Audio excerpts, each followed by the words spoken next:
Assalamualaikum warahmatullahi wabarakatuh. Perkenalkan, nama saya Fitri Nakitasari, NIM 23251093P. Program studi S1 Kebidanan Ali Jenjang, mata kuliah Pendidikan Budaya Anti Korupsi, dosen pengampun Dr. Hendra Sudrajat SH.MH.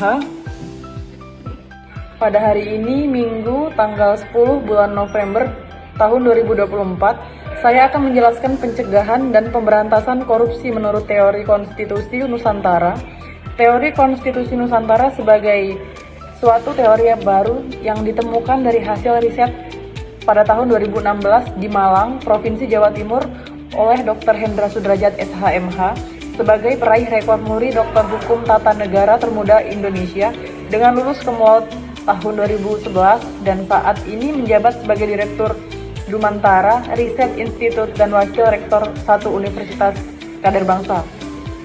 Teori konstitusi Nusantara merupakan teori yang menjelaskan mengenai konstitusi dan peraturan perundang-undangan yang berlaku di masa lalu, yakni pada masa kerajaan dan konsultan Nusantara, dan berfungsi sebagai nilai dan keteladanan berkonstitusi dalam kehidupan berbangsa bernegara saat ini, termasuk untuk mencegah terjadinya korupsi yang sedang marak di Indonesia.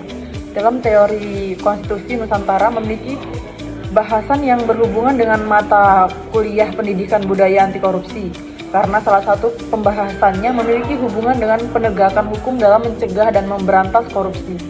Adapun komponen teori konstitusi Nusantara atau teori Nusantara Lasting Constitution State of Culture sebagai berikut.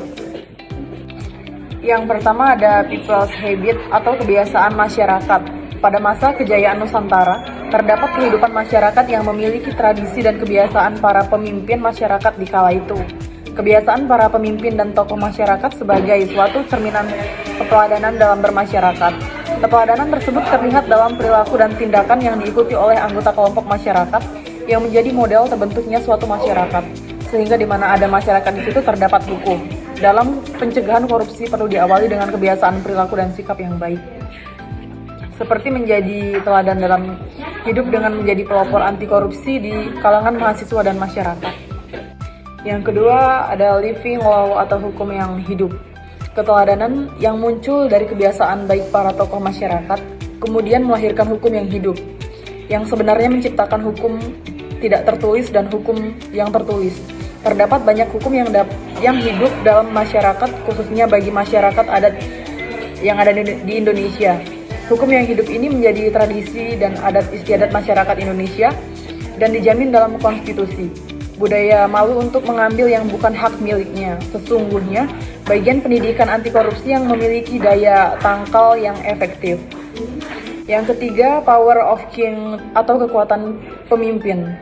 Dalam sebuah kepemimpinan dibutuhkan suatu kekuatan pemimpin dalam menggerakkan kepemimpinannya.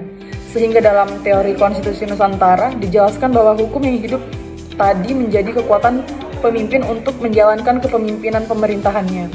Dan berlaku di setiap tingkatan kepemimpinan baik dari tingkat pusat sampai tingkat daerah. Kekuatan pemimpin menciptakan ketegasan dalam memberantas korupsi di Indonesia.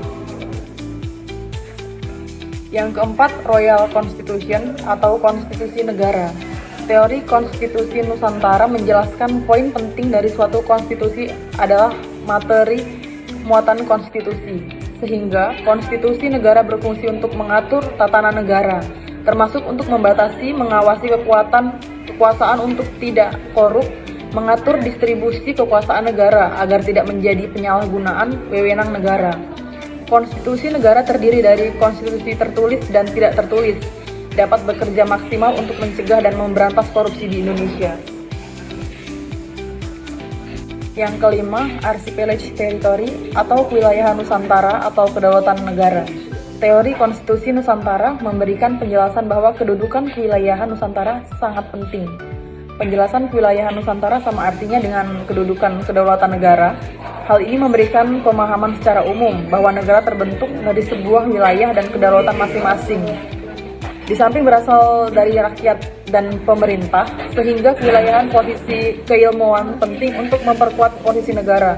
Menurut Dr. Hendra Sudrajat SH.MH, Penguatan masing-masing kewilayahan dalam mencegah dan memberantas korupsi perlu dilakukan yang dimulai dari keluarga masing-masing, sehingga korupsi dicegah dari awal keluarga, yang pada akhirnya menjadi suatu korupsi dicegah dari hukum yang bebas dan tindak pidana korupsi. Di samping itu, dalam kajian wilayah menurut Dr. Hendra Sudrajat SHMH, bahwa KPK perlu dibentuk di tingkat provinsi dan kabupaten atau kota, mengingat maraknya korupsi di tingkat daerah, sehingga dengan keberadaan KPK secara kelembagaan di tingkat daerah dapat bekerja secara hierarkis dengan KPK yang ada di pusat.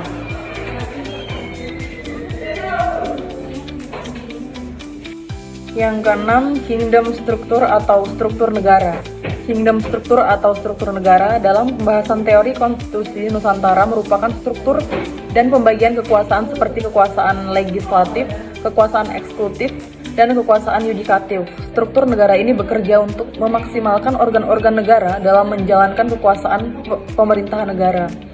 Menurut Dr. Hendra Sudrajat SHMH, negara memiliki suatu komisi negara sebagai cabang kekuasaan negara, seperti Komisi Pemberantasan Korupsi yang berwenang memberantas korupsi di Indonesia. Yang ketujuh, konsensus legality atau legalitas konsensus.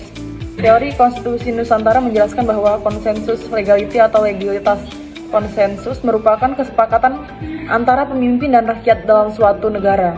Menurut Dr. Hendra Sudrajat SHMH, bahwa konsensus legality dalam teori konstitusi Nusantara, pemberantasan korupsi adalah terbentuknya kesepakatan bersama berupa penguatan karakter, berupa integritas dan komitmen dalam memberantas korupsi adalah musuh bersama dan ancaman serius bagi kehidupan berbangsa bernegara di masing-masing mendatang. Yang kedelapan, state regulation atau regulasi negara. Regulasi negara dalam teori konstitusi Nusantara yang terdiri dari Undang-Undang Dasar Negara Republik Indonesia tahun 1945 dan undang-undang lainnya serta peraturan lain yang berada di bawahnya, sehingga sebagai bagian dari kategori state regulation dalam kajian teori konstitusi Nusantara terdapat peraturan perundang-undangan yang berhubungan dengan pemberantasan korupsi, yakni Undang-Undang Republik Indonesia tentang Pengadilan Tindak Pidana Korupsi dan Undang-Undang Republik Indonesia yang mengatur tentang Komisi Pemberantasan Korupsi. Ke depan, menurut Dr. Hendra Sudrajat SHMH, dalam aspek state regulation atau regulasi negara, diperlukan peraturan daerah tentang pencegahan dan pemberantasan korupsi yang berlaku di masing-masing wilayah, provinsi dan kabupaten atau kota di Indonesia.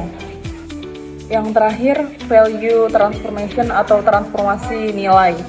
Dr. Hendra Sudrajat SHMH sebagai penemu teori konstitusi Nusantara selalu mengatakan bahwa Indonesia today and tomorrow is the reality of the archipelago in the past, yang artinya Indonesia hari ini dan esok adalah kenyataan Nusantara di masa lalu. Sehingga komponen terakhir teori konstitusi Nusantara menjelaskan value transformation atau transformasi nilai konstitusi Nusantara di masa lampau, yang dapat dijadikan sebagai keteladanan dalam pencegahan dan pemberantasan korupsi di Indonesia. Undang-Undang Simbur Cahaya era Kerajaan Palembang yang ditulis oleh Ratu Sinuhun menurut Dr. Hendra Sudrajat SHMH bahwa menyebutkan adanya perlindungan HAM di dalamnya yang secara tidak langsung dilindungi hak milik orang lain dari perbuatan korupsi. Demikian penjelasan dan pembahasan teori konstitusi Nusantara sebagai tugas mata kuliah pendidikan budaya anti korupsi. Salam 25 Nusantara menuju Nusantara unggul.